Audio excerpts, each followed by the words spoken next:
Cool. Well, thank you so much for being with us today.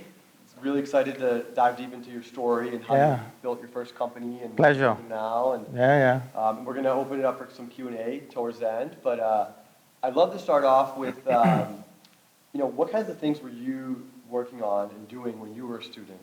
And what was your path like to starting your first company? Wow. So two different answers, completely different.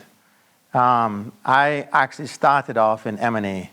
So my path was Wall Street and advising multinationals how to buy companies.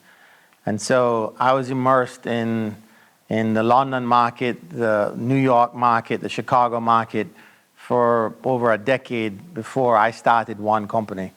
And so I worked at global law firms because I had a law degree. And then I ended up getting a master's in tax law. So we designed income tax treaties for countries and basically told buyers how to acquire companies. And so my love for market was really founded in my curiosity of how systems worked. I was a big systems thinking person. So I was more curious when I was younger on ecosystems of economies than I was in making a product. So that's kind of the academic side.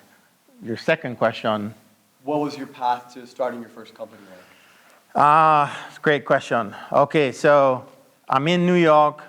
My wife graduates med school, and she says, we're both Jamaican, and we're like, we're tired of living in the cold because we're freezing.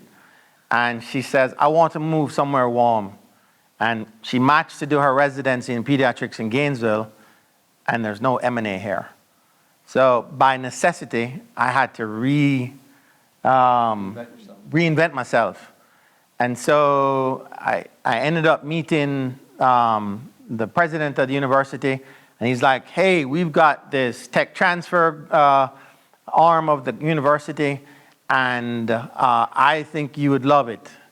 And so it was like me walking into a candy store, and I have a sweet tooth. And immediately, I just started seeing opportunities with all the research that was available in the UF Tech Transfer Center. And so I became super close with folks that were leading that unit of UF. And we started a company that would commercialize UF Tech. And so within 3 years, we had started and sold, 2 or 3 companies. Some we didn't make a lot of money, some we made more money. So let me stop there so that we can jump into your next question. Okay, great. So I'm just posting for other people so that they know that we're in this room. Okay. Not anywhere else. But okay, so you're working on this tech transfer stuff. You're seeing some of the things that they have, and what was like the key driver? Was there a moment of like inspiration or something that just pulled you in, and you're like, I've got to create this platform, or like a key insight that you unlocked, or was it more like you just started getting involved, and then little by little, one thing led to another, and now you're running Shadow Health? Yeah. So, it probably was a period over time that my interests kind of culminated in starting companies. And I'll just use Shadow Health as the company, because that's the one that really went super successful for me. When you work as a service provider within even an awesome industry, for me, for 10 years, for the first 5 years, it was awesome because I was creating the deal and all the adrenaline, and you're going in the office at 9, you come out at 3 o'clock in the morning, you did that for 10 years, and then you feel like a short order chef. And it's like, well, how do you want your omelet made? And the money was so big, like the deals that we were doing, we didn't buy or position a company to be bought less than $1 billion. And so the numbers just became numbing, and it became meaningless. And so I just thought, I remember turning to my wife and saying, I don't really like what I do anymore. I got to do something that makes the world better, not just save, 500 million for some kind of, M&A, structuring, intelligence. And so that moment was kind of the inflection point for me saying, all right, now I'm moving to a little college town. I get the opportunity to invent myself over again. Now, who do I want to be? And so immediately I see all of this research, and then I just think, I'm just gonna jump in and start making products. And the one that became my heartbeat was, I was introduced in 2010 to a professor who headed up the computer science department, at least one of them, Ben Locke. And Ben had discovered a activity or a algorithm that he had researched for 10 years around, can virtual characters be used to educate, just educate. And so there were probably about 20 different professors over a 10-year period that got either health funding or science funding to tinker with this research. And immediately when I saw it, I was like, holy smoke. I want to find a way to take this technology and go a mile deep, not a mile wide, which is what all the professors did. And so I thought, who is the most vulnerable member in society? And I thought, healthcare, patients. And so I started researching what was the major problem with healthcare. And what I quickly found was it was communication errors. So the number one cause for misdiagnosis in healthcare is communication errors, like poor communication. And I was like, okay, this algorithm can be designed to simulate a provider and a patient. And so the question was, now how do I get it so that it goes super deep into a domain expertise?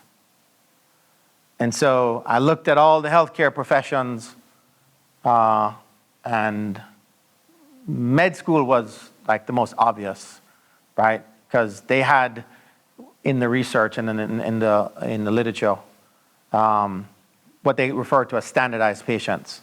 And here it is, if you ever saw an episode of Seinfeld, one of the characters in Seinfeld role-played a patient. And so it was actually, allowing your med students to ask you questions, and you would act like you have a pathology, and they got to figure out what's wrong with you. Well, I thought, I can do that 100 times better than a human can, because they can't represent some of the pathologies, right? They can only verbalize it. They can't actually represent the actual diagnosis. And so it allowed me now to see a path forward of changing how the healthcare community would do histories on patients, and how to recognize all of the poor communication techniques, because you never get to practice on a real patient. So you're really practicing, like when we went into the first research, what we discovered were students were role-playing with other students. I was like, I am going to crush this market, because I can come up with a virtual patient that simulates this patient-provider relationship that is going to turn patient outcomes in a much shorter period with much less money, and it's all because we're going to introduce communication through conversations with virtual characters. And so that became my heartbeat for 10 years. Yeah, and then so as you're embarking on this journey, there's obviously a lot of things that you need to do, like raise money and start to find other people to help you scale. Yeah. So could you talk about the early days of like getting those first customers and then like having to raise money, and like what were some of the hurdles that you faced? Yeah. So, Shadow Health represented the intersection of 3 disciplines: healthcare, education, computer science. And so the question that I had to decide on pretty early was, all right, if I wanted investors, they had to have domain expertise in one of those 3 areas. And so I started talking with VCs, private equity, angels, and what I quickly realized was our technology, this was natural language processing. This was in 2010. And so folks in the institutional realm thought, this ain't gonna make it. I'm not gonna put any money in this. And so what we realized pretty quickly was we needed to find friends and family. And what that meant to me wasn't literally friends and family. It was folks that I could identify that would be sympathetic to not only the market need, but could relate immediately to this. And so what we immediately thought of, well, who knows firsthand the need of this? And it was people in healthcare. And so we identified 10 docs, and we approached them, and we showed the business case. We showed who were the players in the market, what this could look like, how many schools were in the market, what we would sell at a unit basis. And we received our first funding within 3 months of putting the business plan together. Now, I keep saying we, it was basically me. And so I had this conversation with myself of, all right, I need to have these conversations with these folks. I need to spend a year to really understand what this market is and researching it. So that took on a significant amount of my time, because to get to the heart of what Pablo was asking me, like how did I start this process of figuring out who would help me finance this, it really started off with your ability to pick your investors has everything to do with your intelligence of the market that you're going into. And so that would probably be the most salient. Like if you don't hear anything else tonight, walk away with your product knowledge or your market knowledge is going to determine how smart you are with how much capital you need and the type of investor that you need in order to get you to where you need to be. That's actually something that we included in the slides that I was going to go over. That's, I think, the super key point that he just touched on. You want to try to raise from strategic angels and people who can help move the needle for your company, especially early on, because they understand your market better than anybody else. And so, for a lot of these people, a lot of the people in the room, they're, just getting started, and they want to know, like, where do I go to raise money? And so, like, going back, I want to hear, like, more specifics. So, like, those first, like, 10 or whoever it was that you raised money from. Yeah. I mean, I'm assuming it was still the early days for LinkedIn. So, like, I'm assuming you weren't hitting them up on LinkedIn. No. Maybe, like, you were finding their emails, just cold emailing, or were you just walking into their offices? Like, what did that look like for you to get those meetings? I mean, it actually was a little more, intimate than that. I literally started off with, who do I know that's a doc in town?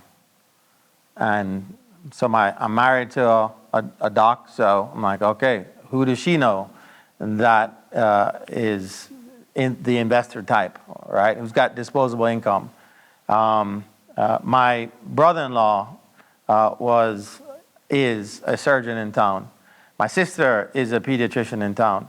So all of a sudden now, I've got 3 degrees of relationships that I'm going to leverage to figure out who within that group can I, target. And that's where it started. Got it. Yeah. And then how much did you raise? Was it like a rolling, you were just raising on an ongoing basis? Did you raise like a round? Yeah. So, having spent a year to really understand the market before I went to any investor, what that time gave me was an opportunity to work backwards. And so what does that mean? So if I use the analogy of selling the company as a movie, then seeing the end of the movie would allow you to say, well, what do I need to know when I sell my company, right? Like, what does the market has as a ceiling in terms of what they're willing to pay for mature companies like me? Who in the market would buy us? And so having done that research, I had an idea that this market in healthcare had people buying in my type of software range from 10 million to 600 million. And so I had something to work with in terms of, all right, if I got a valuation in mind of, when I say valuation, market valuation, right? Now then I can say, all right, well, where do I think I'm going to fit within that space, right? And so if I know that people are buying companies like me somewhere between, just say 100 to 200 million is kind of the sweet spot, then I know that I now have to raise a certain amount of money. And I also know that I don't know a lot about running this company in this market. So I don't want to take more than I need. And so it literally came down to, I found my CTO and I found an artist. And I said to both of them, about 6 months into my research of the market, hey, I don't have the money to hire you yet, but in 6 months, I'm going to come back to you and I'm going to offer you this amount, which you agreed to, and we're going to start a company. And you're going to come work with me. And so I knew that I needed enough to cover 3 salaries for a year. And so that's all I raised for. And so I had to margin, I had to, include margin for marketing and going to on conferences. And so my first round was, we raised 250. Yeah, okay, 250. Yeah. Very nice. Yeah. And then you said that you had to go out and find your CTO and the designer, artist. Yeah. Where did you find those people? So I was fortunate to find my CTO. He was doing his postdoc in human machine learning. And so he was at UF, and he really was really well versed in this space he did his thesis on taxonomies of different healthcares within simulation. So it's like this, he was like dropped out of heaven and had the perfect background for where I wanted to go. And so I was able to find him through my relationship with Ben Locke, because he was working for Ben as a postdoc student.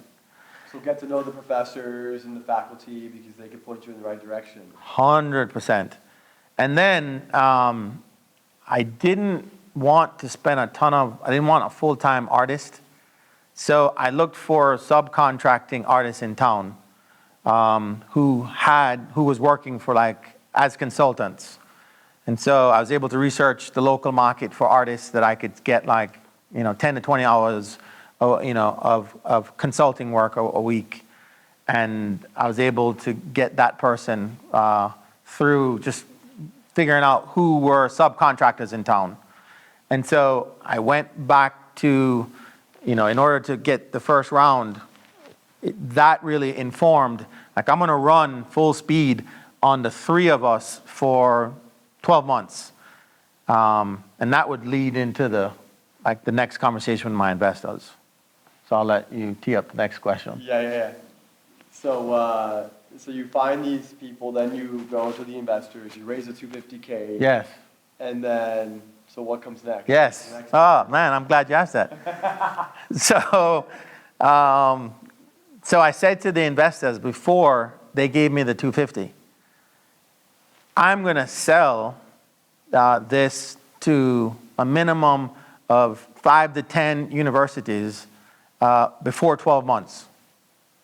And so if I do that, I'm going to need $500,000 before the end of 12 months so that I can keep growing the company and hire whatever that scaled amount of employees were.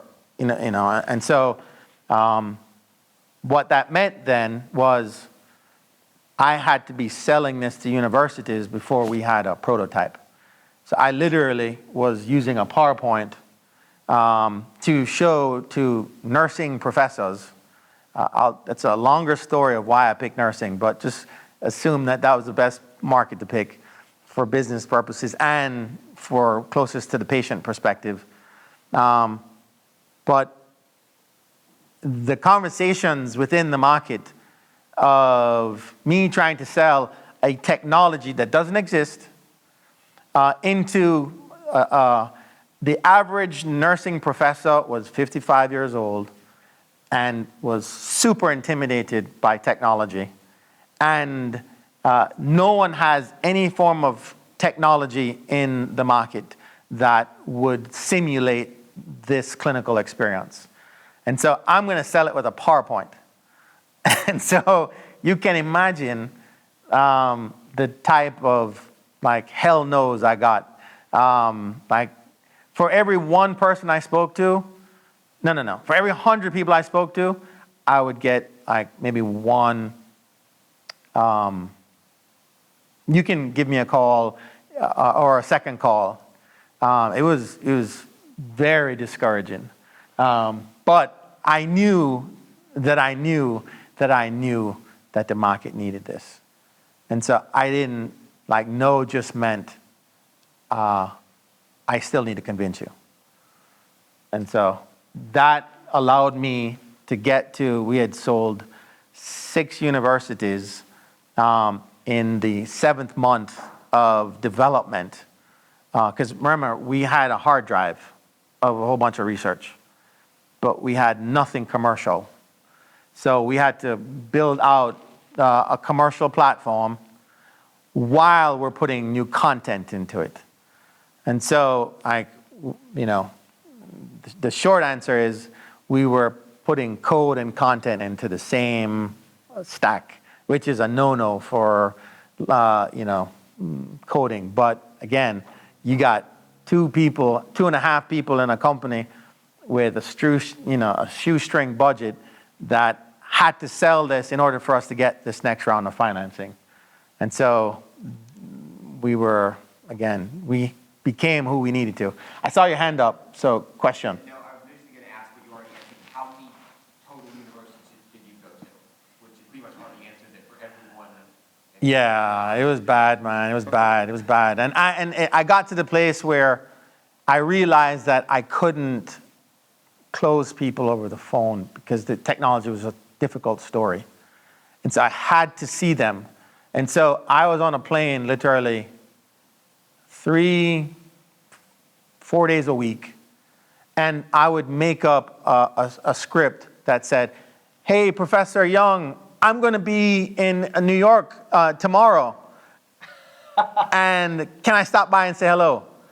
And again, depending on what Professor Young said, would determine whether I jump on a plane in the next 3 hours.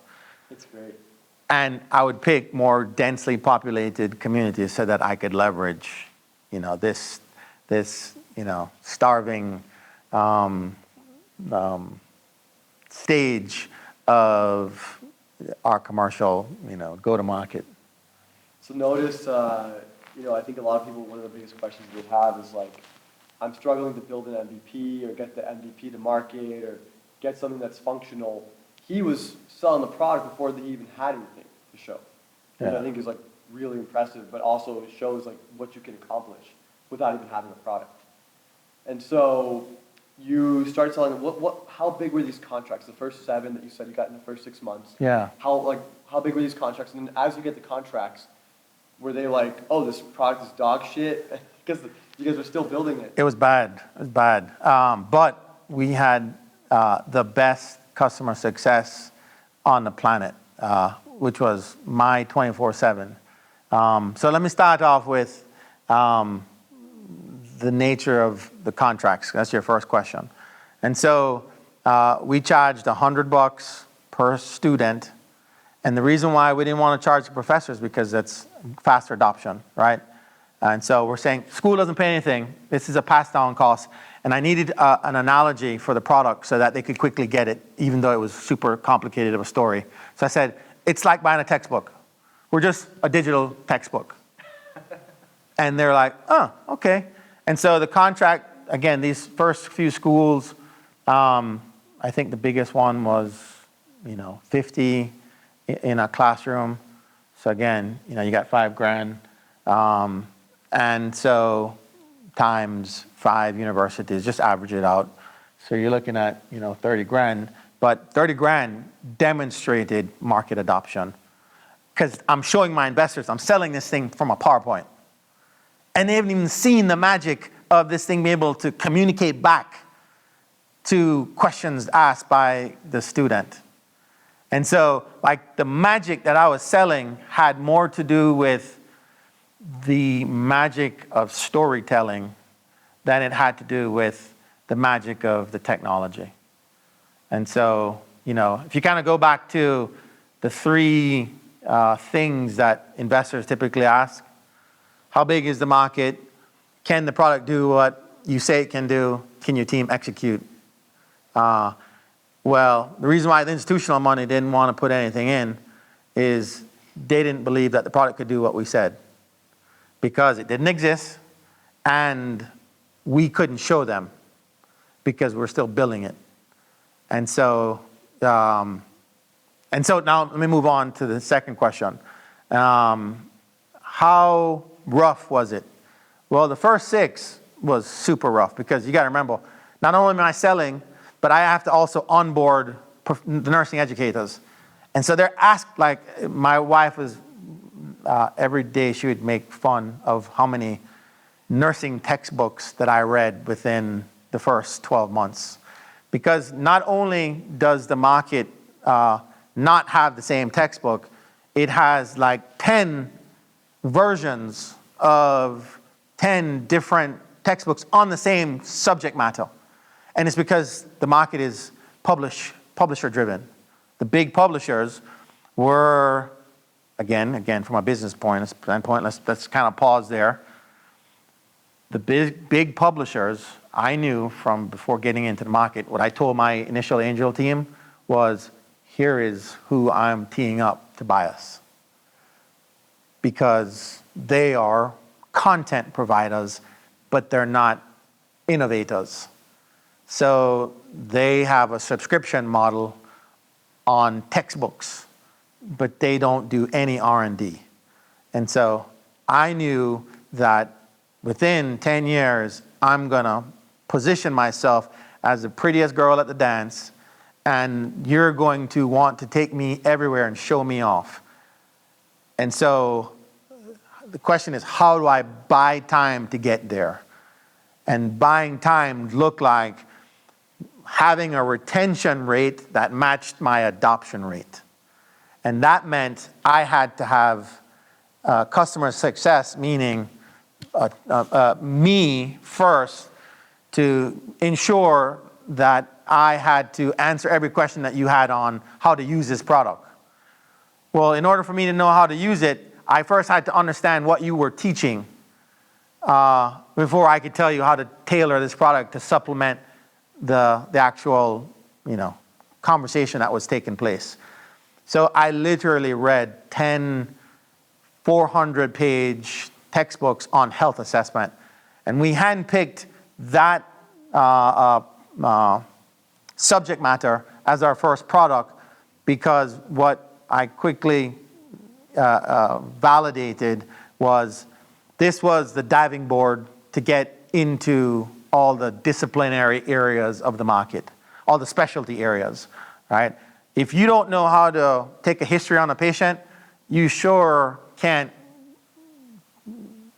take on a more complicated subject like pediatrics, which involves, interviewing the patient, but also knowing all the nuances of younger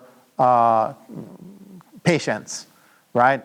And so you got to know the basics before you get into the specialty. And so we were forced to really understand the market by content, right?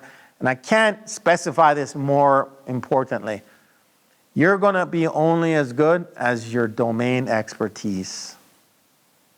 Context is everything. If you're trying to serve a whole bunch of different customers, you're going to fall on your face and run out of money. You got to pick one horse and go 1 mile into learning everything about that horse. And that's what we did. We picked nursing, even though we could have went into med schools, we could have went into PA schools, we could have went into every other subject matter because everything requires interviewing a patient. But we're like, we're going to put on blinders, we're going to focus only on nurses, and we're going to learn everything there is to know on nurses. One other side point, which is a footnote, but the footnote's going to swallow up the whole conversation. Just by way of market, so the average annual recurring admission rate for med students, 16,000 across 133 med schools in the US. There are 4,000 nursing schools, and there were over 400,000 annually recurring new nursing students every year. So 100 times that number is a big number. And that's just one product. So now you understand why nursing. Now, it doesn't have anything to do with the emotional side, which is we also knew that nurses really had the biggest impact on patients because they're the closest to the bedside. Docs come in, they clean, they identify the diagnosis, it's a science and they're out. Nurses, it's a holistic approach of patient care. And we wanted to change patient outcomes and make money. But again, if we wanted to have the clinical outcome and the financial outcome, we needed a market to support both financial and the science. Awesome. So I just want to summarize here a couple of things. So one, there's a really good book called 0 to 1 written by Peter Thiel, who started PayPal and first investor in Facebook. And he said that the best companies are built on secrets. And so going back to how he started, he had seen this research that showed that you could actually educate, nurses and train them on using simulations and cartoons and characters versus an actual person. So he had this secret, he had this insight that other people didn't have. And so that's what kept him going when you think back to he's reaching out to dozens and hundreds of hospitals trying to get these contracts. Nobody's responding, but he keeps going because he has this unique insight, which goes to another really good book that I read recently called Pattern Breakers by a guy by the name of Mike Maples, legendary VC, first investor in Twitch and a lot of other notable companies. And Pattern Breakers, the whole premise of the book is that the best companies are built by people who you have to live in the future and then understand what are the problems that are in the future and then create solutions to those problems and then bring the present to that future, right? And so this is kind of what he was doing. He realized this is where things are going. I'm going to create this system and we're going to start training people to adopt the system and bring them there. And then he was able to do that. So, congratulations on all the success. So, yeah. As you guys start to scale, I'm sure there's other challenges that you face. Oh my goodness, right? You guys had 200 full-time employees. Yeah. So could you talk about some of the scaling challenges that you had in terms of hiring the right people and managing? what you had, your role had to evolve as a CEO, right? Yes, yes. The first step that I would share would be your number one goal is to keep replacing yourself. And so you can't replace yourself unless you've done the job, right? So I'm the chief financial officer, I'm the chief sales guy, I'm the chief customer success. Again, everything that I was doing in the first year, I had to find someone to replace me, because the trick that nobody really tells you that you have to figure out is you only want to do the things that only you can do. Let me say that again, because that's important. You only want to do the things that you only can do. And so, most founders get that wrong in terms of they try to be everything to everyone, and nobody likes that person, right? Because you're not surrounding yourself with people who do it better than you, right? There was a better sales guy than me. And so I had to go find the better sales guy. And so I opened up a national search for the best sales guy on the planet. And ironically, he was living in Gainesville, which just didn't make any sense. Because for 6 months, I'm looking for the best salesperson on the planet. And I literally run into this guy in a buddy of my buddy was friends with him. He's like, have you thought about A, B, and C? And I'm like, no, what's he do? And he's working for the fastest growing robotic surgery company in Silicon Valley. And he's their leading sales guy. And I'm like, come on.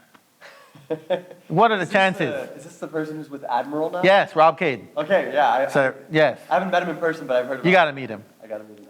So he'll tell you 1,000 jokes that I'm the butt of, but it's good. Because when I met him, I wasn't very forward. I wanted to first just understand, I believe in building relationship before the ask, right?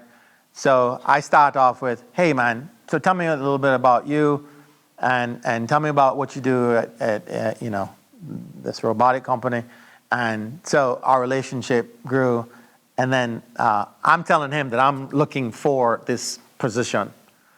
But I don't have the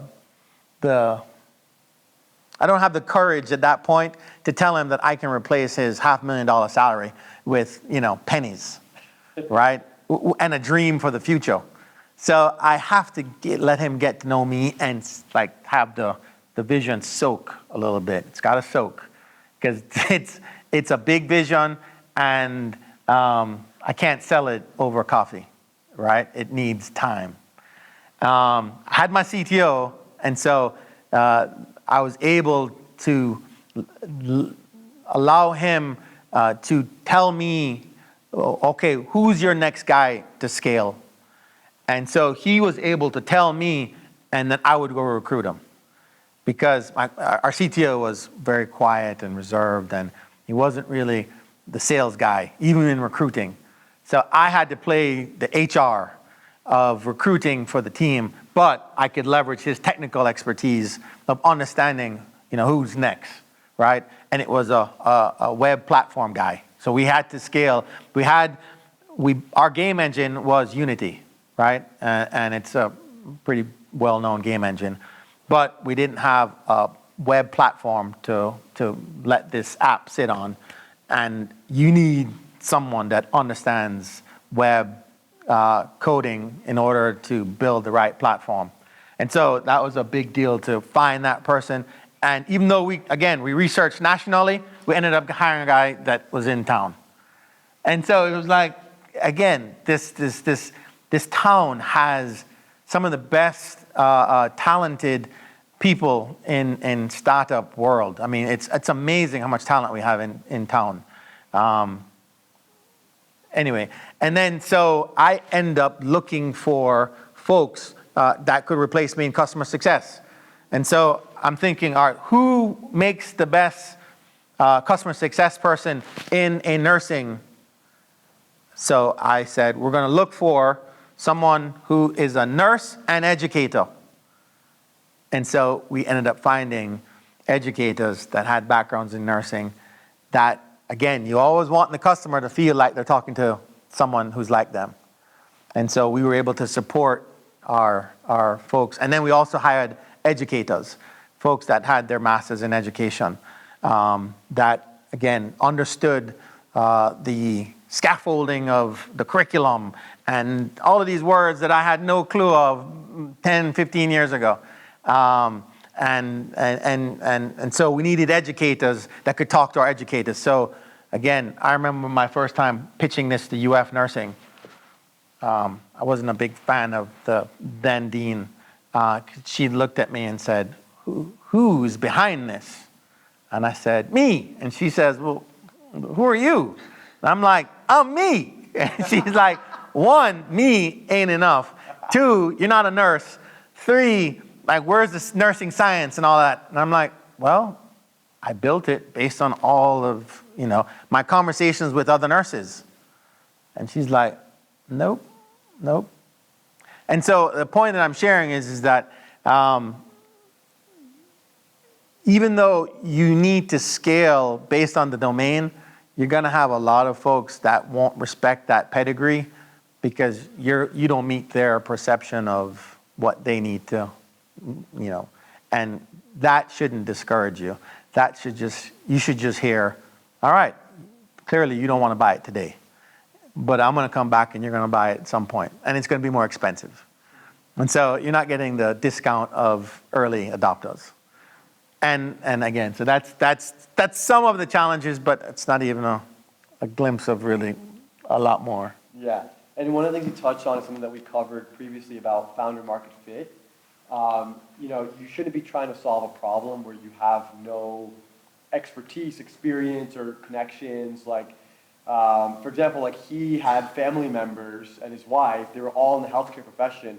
He had seen this research about this insight.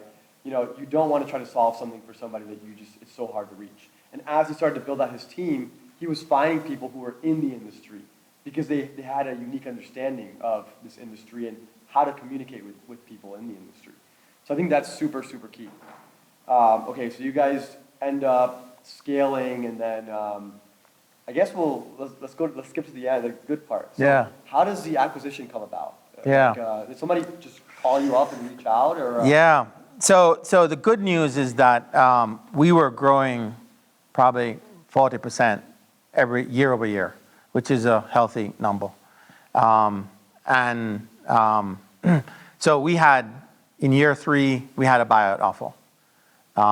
But I was like, we ain't accepting that. I knew a number in the back of my head that was our number.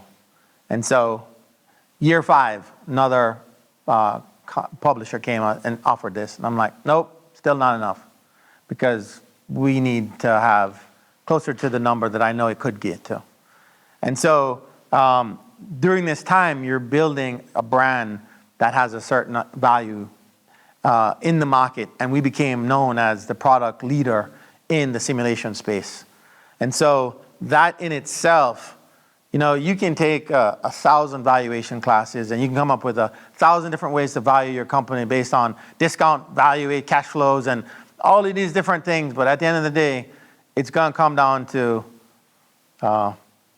what your revenue numbers are, what your EBITDA, and what your market multiple is.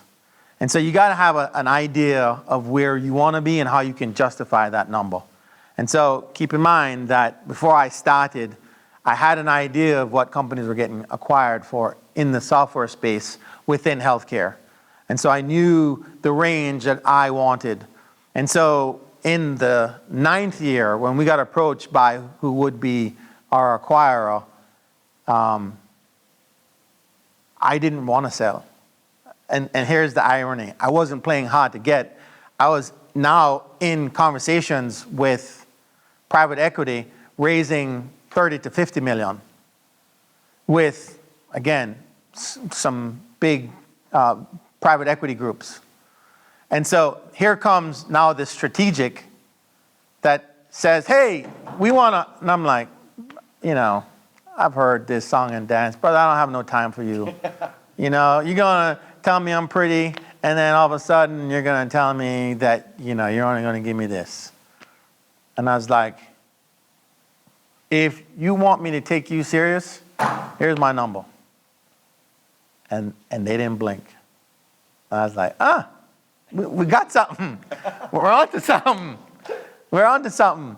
So I played both roads. I allowed them to know that I'm in conversations with these PEs and I'm 6 months into these relationships. And I told the PEs that I'm talking to these strategics, this one strategic, and this is the numbers that they're throwing out, just so that you don't think that I'm trying to fool you. So I'm being transparent, but allowing them to almost have like this pricing valuation war that allowed me to position the best outcome for our investors, right? And so that teed up the year now of negotiating. So I'll pause there and let you tell me where you want to dive in. Yeah. So then they agree like the number's not out of their range. You start having discussions. Is there anything that like during that time period you're still running the company? Oh yeah. You can't just stop because they're checking the financials. Oh yeah. They're looking at the numbers. So like, I guess was there any like big issues throughout that process or anything like crazy that you had to navigate while you're dealing with all those things? So the answer is yes. There's always fires and imagine managing 200 employees, and within that 200 you have 12 different divisions in the company, right? So at this point now we've got quality assurance, right? So folks that are verifying that every other division is meeting their quality checks, right? Every 2 weeks. And so it's at that type of, size.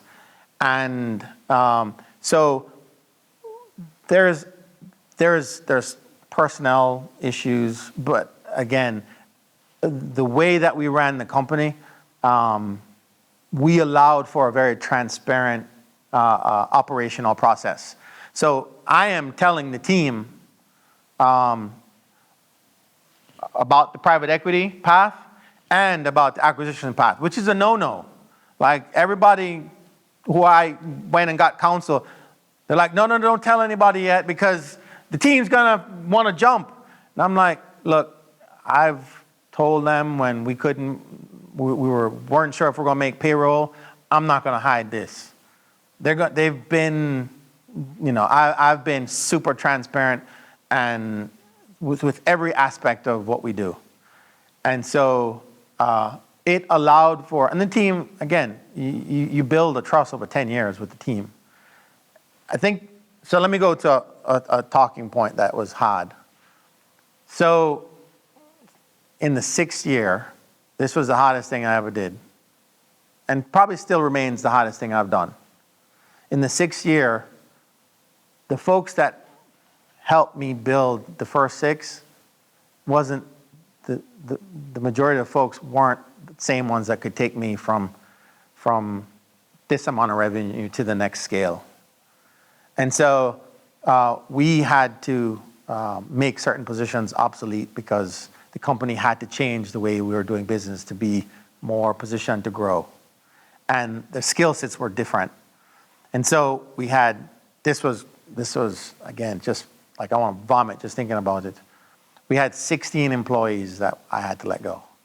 And 16 of them were in the first 50 of our employees. And so that was probably, again, just the worst thing I've ever done in life in a corporate setting, because this becomes your family. Like we went out for, drinks on Fridays. We played softball. We had team, we adopted streets and clean up stuff. We just did everything. Every Christmas, everybody would come over my house and we would have a party. And so it wasn't just business as usual. This was a family. And so all of a sudden now I got to let go of 16 people. And so one, I become now the monster. And even for folks who stayed, they're like, you're a dick. It hurts the morale. Right.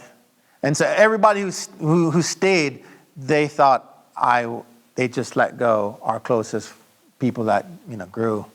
And they couldn't understand the business decision that I had to make, even though it was something that had to be done because the future of the company couldn't be done without a different skill set. And so that was probably the biggest thing that from an operational, management, risk mitigation that we had to deal with. Anyway, I had to share that because it's just something that will happen and you can't avoid it. Do you think that could have been avoided if you found people that could have grown with the company? Or maybe do you think the people, maybe like those people just, they were not able to grow into the role as the role continued to evolve? Yeah, it's different people. So there's a great book that I would use to describe this this life cycle. It's Barbarians to Bureaucrats, and it shows the life cycle of a company. And the folks that are the barbarians are the ones that are going to beat their chests and they do things that scream, pick me, adopt me, sell. And those folks, the barbarian can't now run a $10 million company because we now have systems in place. And what is needed to start the early adoptions in the first 3 years is no longer acceptable in year 6 because business practices change. And now you don't need somebody to be the vision seller. Now you need someone to run training of 50 salespeople. And it's just a different people. And so the nature of how we had to scale just didn't, in some areas we were able, like our sales guy, we were able to keep because he was able to scale. But we also hired additional people that were able to train folks that he wasn't best at doing. And so we were able to position folks, but the 16 were like, that was the heartbreaker. And you had never led a company of this size at this point. No clue. Yeah. How were you able to grow into that role? Like, did you have mentors? Like, you were just reading books, or like, how did you grow? Yeah, it's a great question. I did several things to overcompensate my Peter principle. The first thing that I did was every month, you'll get a kick out of this. Every month, I made it on my calendar. Every month for 10 years, I would invite a private equity into a conversation with me. And for the sole purpose of seeing if they could ask me questions about what I was doing and how I was doing it, and I could answer it or I couldn't answer it.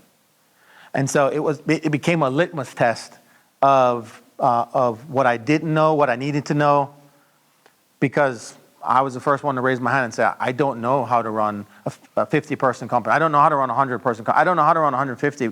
I don't know how to position the company now for being a 500-person company. And so the PE was the most shrewd way that I could think of by surrounding me with questions that I couldn't answer. It was less helpful to find folks in industry that had company experience because what I found was their experience was, again, domain specific. And because I was inventing a new way of using software within the healthcare space that had never been done, I couldn't find folks who could advise me on the path that I was leading, because my team were uniquely made up of computer scientists, educators, and healthcare specialists. And so combining those three within one product, an organization, was pretty unique at that time, 2010. And so I couldn't really find a lot of folks who was been there, done that. So the private equity was really the most helpful for me. Got it. Yeah. We're gonna open it up for questions in a second. So last question that I have is, the majority of startups fail. So what do you think it was about you or your company that allowed you to get to this point and actually have an acquisition? Like what was unique or what was different? You know, I have thought about that question 1,000 times, and I have 1,000 different answers. I'll share a few. If we would have started the company 5 years earlier, the price of bandwidth would have never allowed us to scale. And so the timing of us entering the market and the cost of bandwidth was perfect. The timing of COVID was the first year of our due diligence by our acquirers. And we positioned some aspects of our purchase price to be tied to targets, to revenue targets. Nobody expected us to meet those targets. But because of COVID, 3 times the amount of customers came on during COVID, and we exceeded every metric that the buyer put that they thought was absurd, that we would have never met. And so, again, timing. That is beyond your control or knowledge.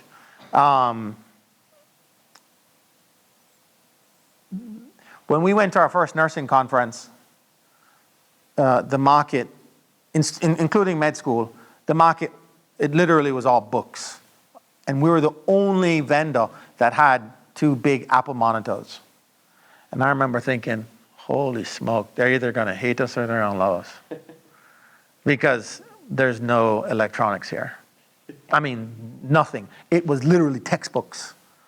Everybody, and you walk into these, conference areas and there's literally 800 vendors, and it's all content. It's all printed material. And I'm like, oh my goodness. This is going to take a lot longer than I thought. And, again, even though we were growing super fast, for me, I felt like I was watching grass grow in terms of how quickly the market came in. And then in our first 2 years, the rough spells were, we were losing, 30% of what we brought in. So if you think about that retention, I was like, oh no. In the first year, our numbers were great because we only had 10 customers. But second year, we jumped immediately to 100 customers. And again, this is the first time we're sending out an alpha, not even a beta, an alpha to the market that they've paid for at full market value. And it sucked. It was better than what they had, but it sucked because the user experience was jacked up. We didn't know how to design the user experience through focus groups. We didn't have time to do none of that theoretical stuff. We were literally just putting something in front of them that they could click buttons and advance their way through the user experience. And so there's so many things that created the perfect storm for our story that it was just, you look back on it and you're like, I don't know what happened. And there's 1,000 reasons why we were successful. And I could never point to one of them. So timing, which is out of your control, but that is, clearly a really, really important factor. Number 2, they were able to iterate very quickly and move very, very rapidly. And then 3, they're able to fix the retention problem. Yeah. Which like in the beginning, you're always gonna have that issue where like customers, stop paying or churn, but you have to be able to fix it and improve the product so much that you can actually retain the majority of customers. So I think 3 really great points. So cool, we're gonna open it up to you guys. What questions do you guys have? Hey, my name is Joel. Nice to meet you. Yes, sir. Appreciate you coming out. Yep. I want to touch back on earlier what you said. I believe you said you raised like $30,000, right? My initial round was 250. Yep. And then we. But you were showing like PowerPoints to everyone. Oh, yes. You mean the customers? Yes. Revenue. Yes. So you were able to get like $30,000 from that? Yes. Okay. And you said something about telling a story without actually having the actual product. What story did you tell them? I had to tell them what the product could do because I had no demo that I could show them because the product was still being built. But how did you get them to believe in that story? How did you get them to give their money? By becoming anything they needed me to be. I mean, I had to first learn what language they needed me to speak to. And every customer was different, right? And so I had to, you ever been across from somebody who non-verbally, they're doing something and then you start imitating them inadvertently? Well, that's what I had to do. I had to know what is it this person is needing. Like it was customer discovery. So first thing in sales is discover what it is that they're looking for. And then sales 101 is then once you find out what they're looking for, then you're going to use their words to demonstrate what it is that you have. So I would then use their words as the anchor to remind them of, because as soon as I then say, okay, well, it's $100 per student. Oh, I can't decide right now. And I'm like, well, you just told me that you needed this thing. And so it literally was me allowing them to visualize what, like the conversational journey. And allowing that to become tangible in a way that now it was, okay, you're buying a textbook. Even though we were very different than a textbook. So, Second question. yeah. About you choosing nursing to focus on. I'm having a problem to like where my product could get into like multiple different fields, and it's like because it's like military. I want to focus on the military. I want to focus on researchers, and I want to focus on first responders and things like that. Yeah. However, it's like, and it's hard. So, do you think focusing on only one market is universal for all startups, or should it just tailor to like what you actually? So that's a hard question for me to answer because I don't know enough about what you're doing and the market you're in. But the little that I understand about what you're asking, think about your cost of acquisition, right? And that's going to help you understand why you should stick with one type of customer. If I have to market to 3 types of different customers, that's 3x of my expense, opposed to one persona of customers, and so now that's 1/3 of my expense. And so it's simple, and then it's not just market, but it's also building features about what 3 different users look like. So I'm going to run out of money before I can deliver what any one customer really needs. So there's a well-known marketing pyramid, if you will. Product superiority, operational excellence, and customer intimacy. You got to decide which one is your most important. And then the other 2, you got to have enough to check the box on. You don't have to be, so in other words, the other 2 is you're just going to have to meet fair market value. But in the one that we decided, we needed to be product superior. So we needed to be the market leader in healthcare simulation. And then having every customer that the market wanted, that wasn't us. Because we couldn't afford to make every feature and functionality that the market wanted.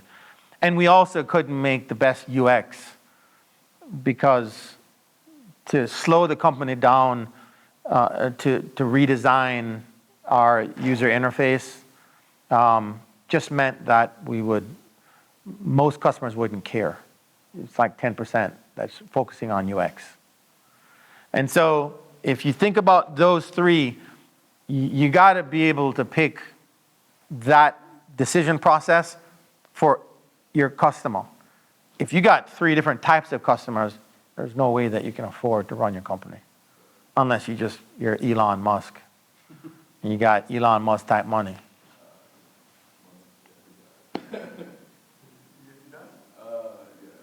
We'll come back to you later if we have time. So in the early days when it was just the 3 of you, you Yeah. just had your PowerPoint, how did you deal with all the no's you were getting, and how did you... Badly. But how did you... Badly. I was oversensitive and I was a poor listener. But when I'll tell you, probably the biggest driver is that I took other people's money. And I wasn't going to lose somebody else's money. And that kept me up at night. And it wasn't just other people, it was people that said, David, we're not investing into this company, we're invested in you. And that, as the company scaled, we never ended up taking institutional. We ended up having 30 families. But those 30 families represented people that, again, we raised $9 million from those 30. And in the beginning, again, there were smaller amounts, and I would only raise based on the need. But the thought of losing somebody else's money was never okay for me. Like, I would rather not pay myself and know that I'm going to make money for somebody. And so that was a large driver. The other part of the driver for me was I am, like, helping patient outcomes was a sincere mission for me. Like, I wanted to change patient outcomes. And this company now, who bought our product, when we ended up selling, we were in 3,000 universities. And they are now in 30 countries, in 1,000 hospitals worldwide, and they've increased their footprint in universities. And so it was critical for me, not important. It was critical for me to change healthcare. And I think why that was so personal to me was whenever I go to a doc, I always feel like this person is clearly smart, but did they do a good job of asking me all the questions that they should have in order to find out what's really wrong with me? And I always felt like the bedside manner was so curt and so efficient that you're really not doing a thorough history on me. And I'm a healthy person. So imagine if you're cranking through your 30 patients a day, the amount of misdiagnoses that are happening on a scale basis. We've got to give our providers a tool that helps them realize their biases. We found out in year 2, we came out with the first African American standardized virtual patient, and we found out that there were so many biases in nursing students in different parts of the US because of how they talk to a virtual patient was the same way they talk to real people. And we found so many hidden biases and prejudices because of how they interacted with them. And to expose that was something that healthcare market needed. Because you don't know that you're biased until you see data. And every conversation that they had with a virtual character was recorded verbatim in a transcript. And so we were able to show their faculty the transcripts. And they're like, holy shit, look at how they're talking to this patient. And so, and we intentionally would do things like make the patient literacy low, like they were a poor historian.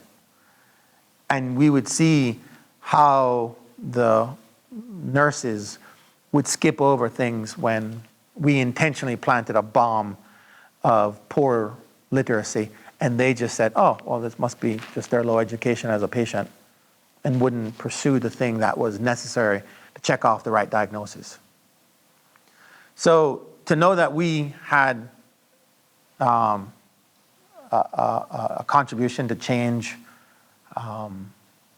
how folks learned, but also how to improve patient outcomes, that and losing money for other people were significant drivers for me.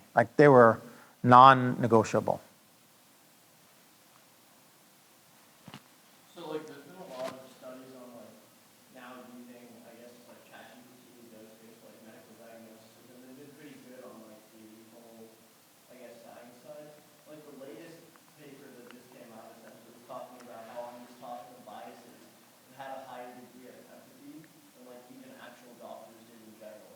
Do you think you probably work really closely with all the nurses, patients, whatnot? Do you think it's possible in the future that everyone always said medicine would be the hardest profession to automate because it required the feelings and the emotions and communicate with people?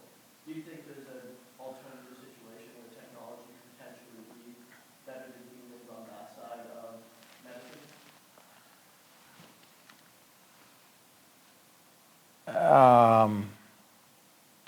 So I'll answer it anecdotally. We are currently, I've taken a similar approach to teach literacy for 4 and 5 and 6 year olds right now. And so our product is, right now, it's incredible in teaching kids how to have conversations. 10 years from now, the most mature version of our product will never be able to replace the worst teacher in the world because of the human connection that takes place. What you'll learn when you talk to the individuals in the market, whether it's nurses or teachers in this case, the things that help the learning process is less about the knowledge side than it is about the human experience. And what I mean by that is, if you were to ask a kindergarten teacher, what are the best learning outcomes that you receive this school year? What they'll tell you is, the kid who never said a word by the end of the year started having confidence to have conversations with their classmates. And that's just from the teacher being present as someone who cares for that kid. And so there's something about the human experience. If I were to, and this is a non-scientific answer, if I were to try and put that into a word, it's love, right? When you love someone or you care for someone, you're going to do things that isn't prompted. It's just what you want best for that. I don't think machine learning will be able to pick up on that because it doesn't have the ability to interpret the nonverbal. Does that make sense? Yeah, it's definitely, my mom actually is a doctor, that's all, like, bring her the tape, like, I'll spam her with the papers that come out on, like, AI does have empathy, it's capable of expressing those feelings. Yeah. And her statement is actually the same way, she's like, AI can't necessarily express love, it might be able to have some benchmarks in English for empathy, but at the end of the day, it's the way we communicate, it's our gestures, our feelings, all of that, that create a human experience, and in her opinion, it's the same answer. Like, US doctor, the human experience is stronger than a computer in any form for a person. So it's very interesting. Because the science is starting to say otherwise, Right. but it's also like, it's divisive. Yeah. Psychologists essentially strongly disagree in many ways with whatever the natural language people and the computer scientists are analyzing. Like, at the heart of it, they're just analyzing what words the AI is using to communicate. So Right. they call that. So it's been an interesting thought. Yeah, the diagnostic process, AI is, the data is super supportive of outperforming clinicians. But on the human side, that's where I don't think the machine learning can, yeah. Yeah. Yeah. So you said you eventually scaled to 200 employees within 12 divisions. Yeah. What teams grew first and the fastest, and then what was Thanks. the most towards the end? Yep.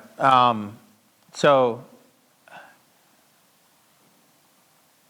sales, number one, because there's no point in building something if we don't have the lights on.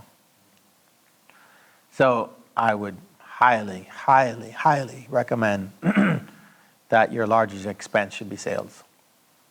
That's not a popular answer, but it is what it is. Second was computer science, because again, we knew that in order to be competitive, we had to have many different patient types, which represented a different product. And so in order to, again, represent a fair amount of the curriculum, we had to build a whole bunch of products. So those were initially the two fastest growing. Around year 4, in order to get our retention into single digits, our customer success became probably our fastest growing, because we realized that the amount of money to keep a customer is far less than getting a new one. And so that math becomes real easy when you realize that's the piece. And then as we scaled our customer success, probably in year, around the same time, we had to then scale our educators, because they were building the product. So when I say educators, product managers, I don't know if you're familiar with agile methodology, but all the folks that would be on an agile team, you know, you've got your product manager, your scrum master, all the aspects of the team that would make a product. In our case, it ended up being, 8 different content sources. It was amazing. Because of healthcare, we needed a lot of integrity with the visual side to represent the illness. And so we had 5 different types of artists. And so that was a big capital expense for us.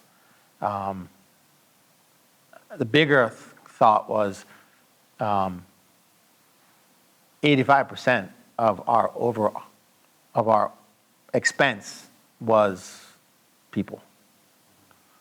So just, from a macro perspective. Is that helpful? Yeah, very helpful. Thank you. Yeah. Any other questions? I want to touch on leadership.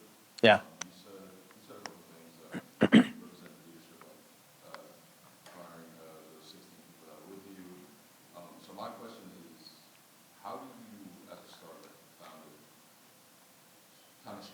yourself to be the leader that you need to be, as well as growing into that role. And the reason why I'm asking is because for me, it's like I sense that I need to become a better leader to not only attract great people, but to also lead them to where the vision is. Yeah. And like my curious way of like leading things, like I have an athletic background. Yeah. So athletes, the way we lead is either we do it by doing, or just follow me to do what I do, or if you don't do it, I'm gonna kill you, right? Right. And you're gonna see outside. Right. Right. So, but obviously, when it comes to building a startup, you can do that. There's a different method. Instead of being a barbarian, you have to be a bureaucrat, right? Yeah, yeah. There's not really a one size fits all answer to your question. Leadership looks different in different stages of development. I think the one thing that is common to leadership that I think is necessary through all stages of development is honesty.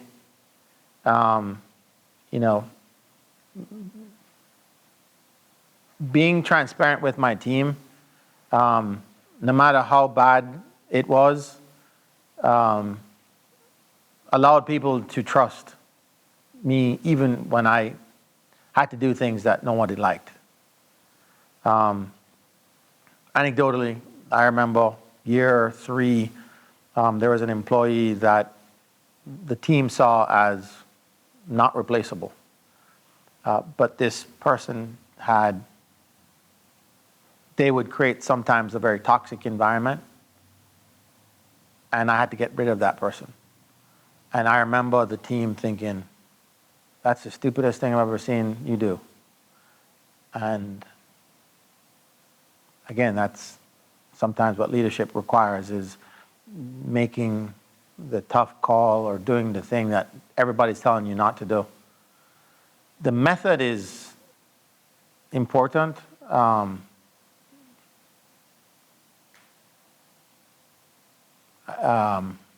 But I think that if you're transparent and honest, those two lead. They are enough. Kind of building on leadership, you mentioned earlier that you want to only do the things that only you can do. How do you identify those things? Yeah. There's a great book on this very question. It's not a book. It's an article. And it's an article that's literally titled Only, no, I got it in my notes. It's something worth looking up. It's one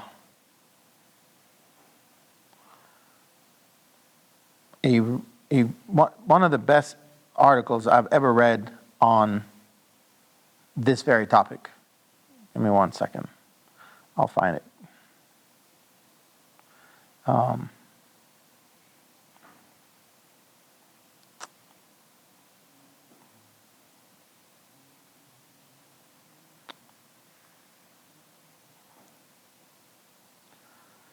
It's something that really is clear on how to identify the 4 areas of what CEOs should limit themselves to. And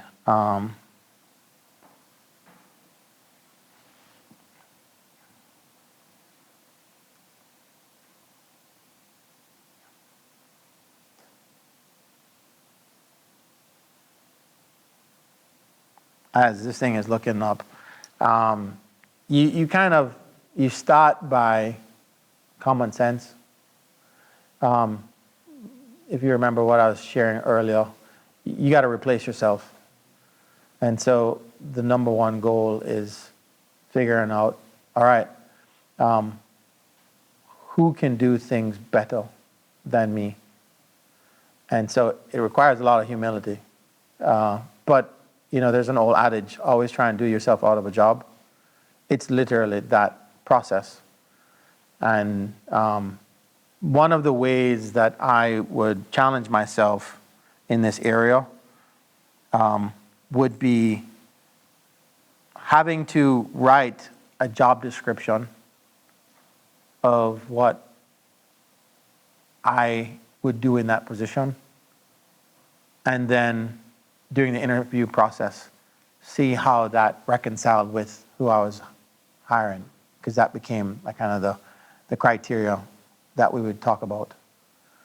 And so having to write that job description really helped me realize, is that a today, right now need, or is that 6 months from now? And so what we do very poorly in companies is putting a value to our time. And until you start valuing your time appropriately, you'll end up doing things that is poor uses of your time. And so it's almost like you typically start with delegation, and you start delegating things to other folks. And then what you realize is that you're just transferring the work instead of creating a position. And when that person comes and says, hey, all right, you got to tell me your priorities, because now you're asking me to do my main thing, but then these other things. At some point, you got to say, is that priority now requiring a new position? Okay, so it's called What Only the CEO Can Do. And it is, as it's loading, it is a Harvard Business Review article that came out. It's by A.G. Lafley, L-A-F-L-E-Y. And it kind of walks you through the CEO of Procter & Gamble and of their experience. But it's based on conversations that person had.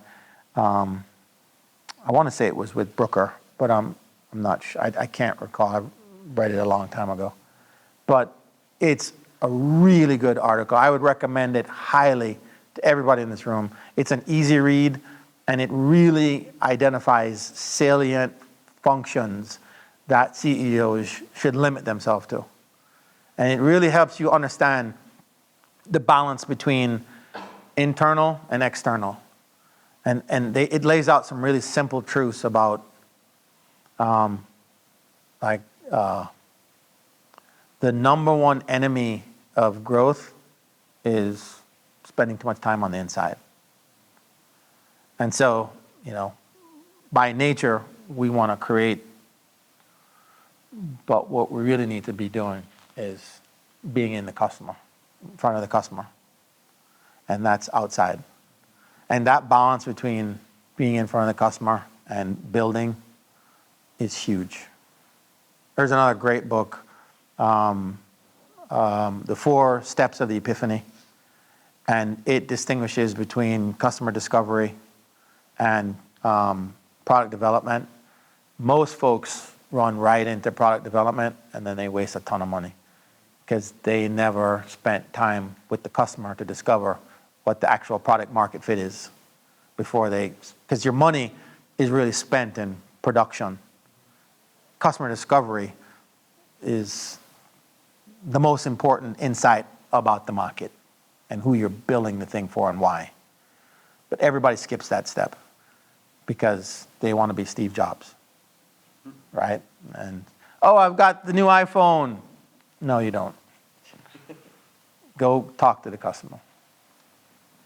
Staying in the CEO role throughout your entire time in Shadow Belt, do you ever see any biases or hardships arise from being the initial founder?